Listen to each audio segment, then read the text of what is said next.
Thank you everyone for being here. My name is Raquel Bennett and welcome to Alumni Shining, where I present some of the best and brightest of our graduates to Medgar College and to the School of Business. Tonight I welcome Miss Criseidra Tait, and Criseidra Tait is a graduate from the School of Business with a degree in finance. Am I correct, Criseidra? Yes, finance, Yes, economics. economics and finance. She is currently a public finance analyst, and she works with municipal finance clients focused in Northeast states such as New York State Environmental Facilities Corporation, the District of Columbia, and the state of Connecticut. While she was here at Medgar as an economics finance senior, she had the opportunity to be a part of an entrepreneurship and entrepreneurial learning lab. While she was a part of this lab, she had the opportunity to study abroad for over a course of 2 years at 6 different locations. Those locations being in Africa, China, as well as Chile. And again, I want to give a great big thanks to Criseidra for agreeing to be a part of this Alumni Shining program, and I welcome you all again to the program. Criseidra, is there anything that you would like to share with us before we get started with a few little questions about tonight? No, I don't have anything I'd like to share. I'm an open book, so you can ask your question. Well, thank you. So I guess you're ready. Right. Great. So tell us, why did you choose Medgar? What made Medgar your choice? Well, I chose to go to Medgar because it was a predominantly Black school. I felt for a person like me who is a self-proclaimed historian, I felt that it was great for me and I would be better to excel if I learned amongst my peers, amongst myself. If I was too worried about, my race in a classroom, I can come into a classroom and be myself and also still be able to learn and, get good grades and be able to relate to my teachers and my professors. What surprised you about being a college student, if any? The thing that surprised me the most was time management, how important that was, whether it was juggling between my classes or juggling between working and school. So I thought time management was very important. Was there a particular obstacle that time management helped you overcome? Well, when I was going to Medgar, I either worked and I had 3 jobs. And I think during my senior year, I worked and I held a full-time job where I was working like 4 a.m. to 1, but then I had class from 5 p.m. to 10. So there were little sleep time, less time to do work, but managing my time, like if it took me to write some of my essays or my intro and my notes on my phone to get it done, then that's what it took. But yeah, time management is important. I think moving forward, when you start working in the professional world in your real life, you'll see like how, balancing your time is important to getting things done. How did you choose public finance as a career? I know you got your major in economic and finance. What made you go from economic and finance into the area where you're at now as a public finance analyst? Well, I always knew I wanted to work on Wall Street since I was 8 years old. I come from an entrepreneur family. My family has held a lot of careers in the construction industry. Also, my family owns a coffee business.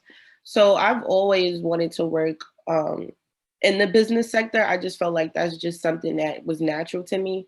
So I just continued to just follow the path and just listen to the little voices in my head that told me, to stick with finance. And after I graduated with my associate degree, I think I seen a sign in the hallway where they said that they introduced finance economics, and I just signed up for it.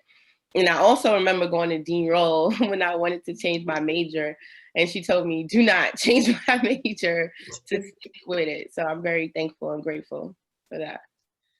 So tell me, what would you tell another student coming behind you to do if they're seeking a degree in economics and finance? Honestly, I would tell them that, the first time around when I started economics finance, I thought it wasn't for me. But after a while, with, push from my mentors and my professors like Dr. Zarbable, um, I felt like having a great professor is really good in doing finance, because you need a really good teacher to teach you, but you also have to want it too. I think that you should have a love for math. Also, I think it's something that you would want. I chose to do finance economics because I wanted a degree that was diverse. I didn't just want a regular business administration degree because I think it didn't stand out on my resume. Got it. So now that you have this degree and you have this career, what do you know about yourself when you walk into a room that others don't know about you? What I know about myself is that usually not, well, honestly, it depends on what room I'm walking into.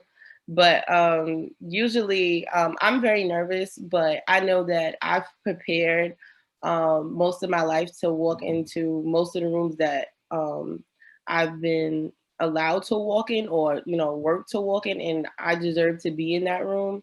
Also, and I deserve to have my voice and my opinion heard also in the room.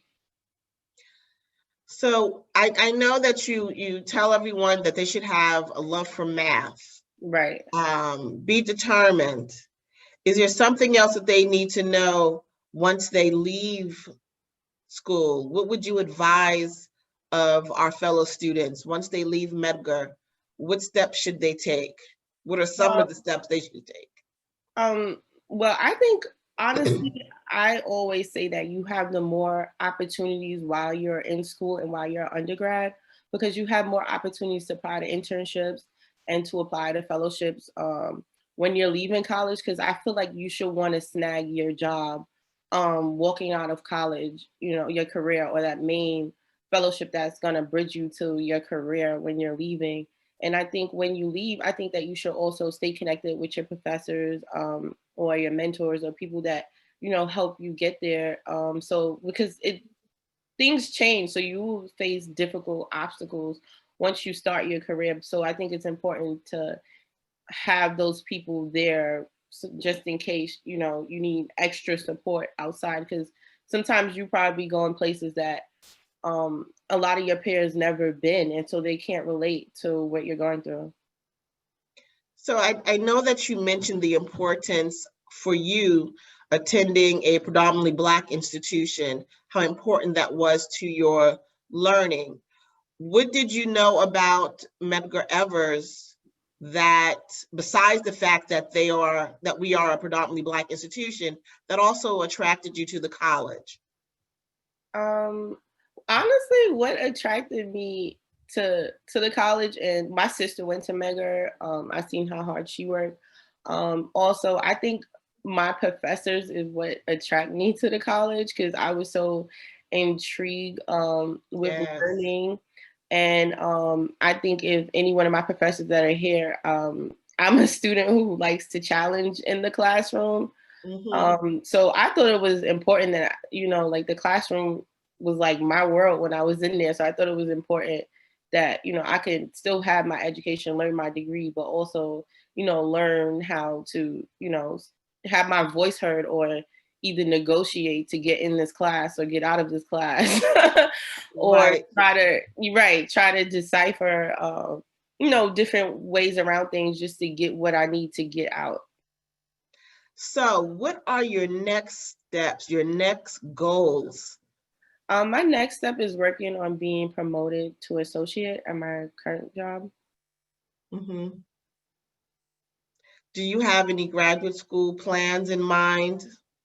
Not at the moment. I'm thinking about it because I do miss being in the classroom, but with the time, like I'm always working, so with the time that my job have in my career, it'll be a clash. So, um, it's something that I definitely want to get done in the future, though. I know you mentioned the importance of having that connection and contact with your professors and the importance of how they mentored you. Have you been able to find mentors in your professional world? Because that's important as well. Yeah. How do you go about doing that and maintaining that mentorship relationship in the professional world? So I have a mentor at my job. My managing director is actually one of my mentors. Um, Also, I have mentors that are, well, I've met a lot of other coworkers at work, and they ended up being my mentor because I just had a nice relationship, like we clicked.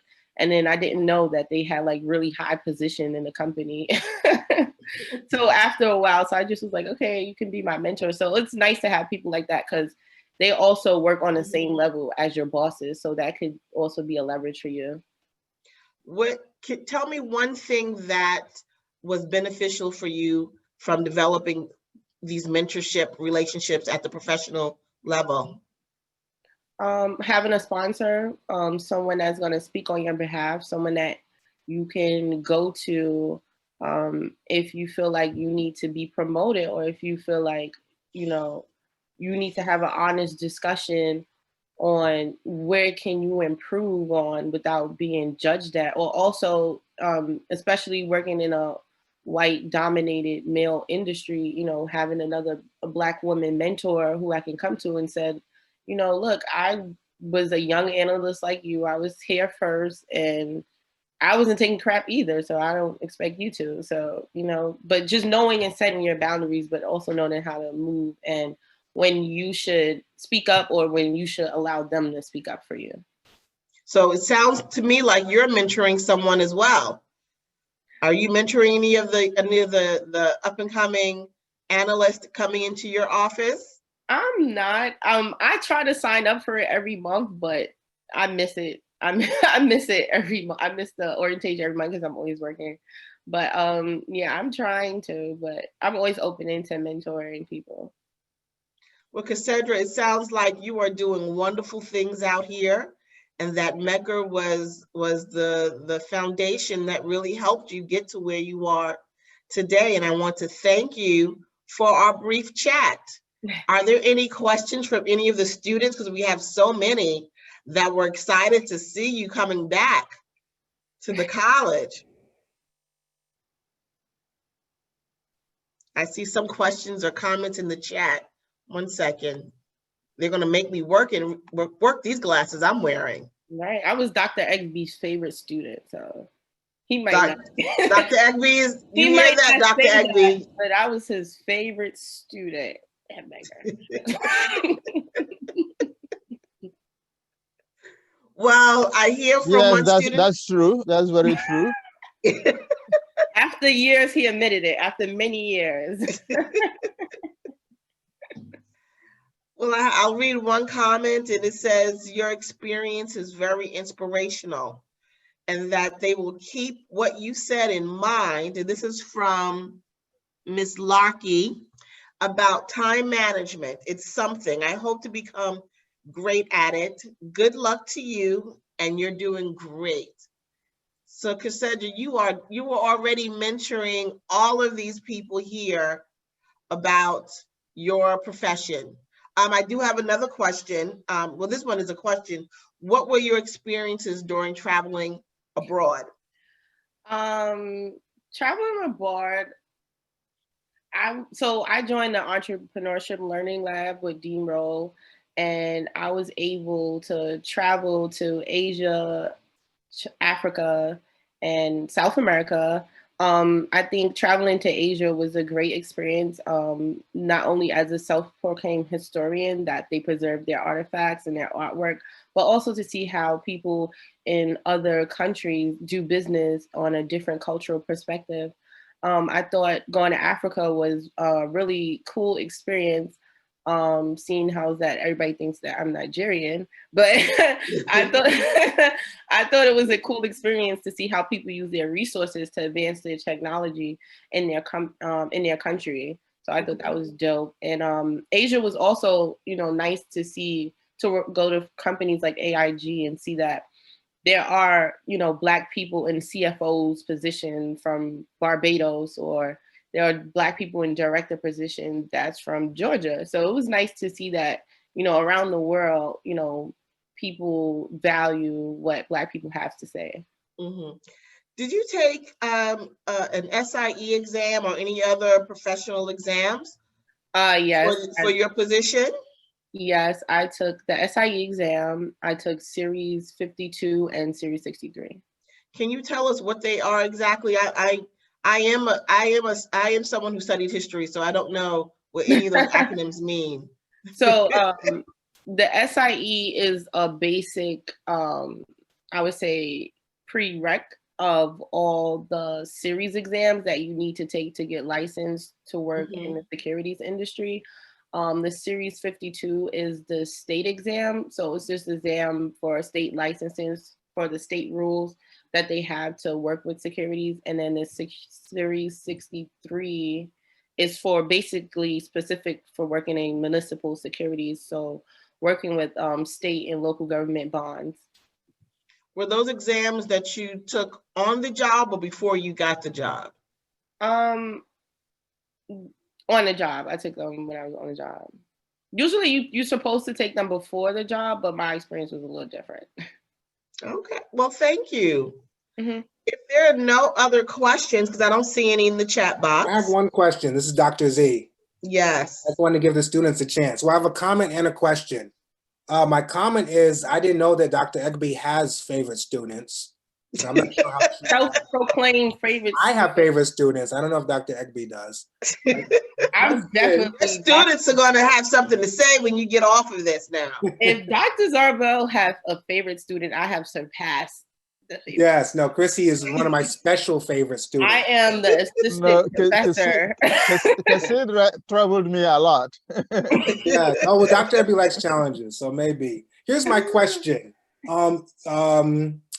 Ms. Bennett brought up mentoring, and you talked about mentoring. Right. But then later on, you mentioned the word sponsor as well, and said that sometimes you need to be quiet and let your sponsor step in. Mm-hmm. Is a mentor and a sponsor the same thing, or are there some differences?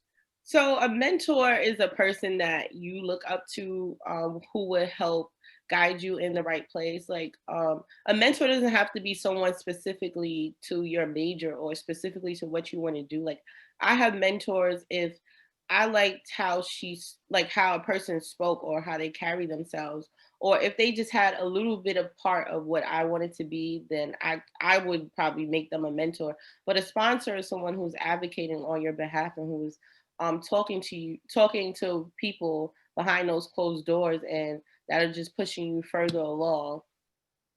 So that's got it. Yeah, so it's a difference. Thank you. That's an important relationship to cultivate if you can, a sponsor. Right. How did you get your sponsor? Well, how did I get my sponsor? Well, I work for her, so. Well, then that's a good sponsor to have, your immediate employer. Right. Your immediate supervisor. Well, Criseidra, this has been so wonderful. I'm so happy to have finally met you or re-met you face to face. For all of you who don't know, or maybe you do know, I kept misspelling Criseidra's name wrong up until 2 days ago, and I apologize. Right, though, so that's what. But they all knew who you were. Everyone said, "Dope, we can't wait to see her." So they all knew who you were. But I want to thank you again. Thank you so much for being a part of Alumni Shining and spending these few moments with us this evening. Thank you for having me. You're welcome. Good night, everyone. And hopefully you will see more of Alumni Shining next semester. Congratulations, Chrissy. Thank you. Hi, everybody. Thanks, guys. Take care, Chrissy. Great job. Congratulations. I really am very proud of you, to be honest with you. Amen. And I'm glad that you took the SIE exam. So now I'm going to add you to my brag list. Don't forget the other 2 exams. There are 2 Yeah, more. the series exam, that is also very, very important because I've been sending out flyers and bragging about students taking the SIE exam, so I'm going to include it in my brag list. Sure, why not? Medgar is also a sponsor for me, so. Oh, okay, that's good. Thank you for coming, everyone. Good night. Good Good night. night.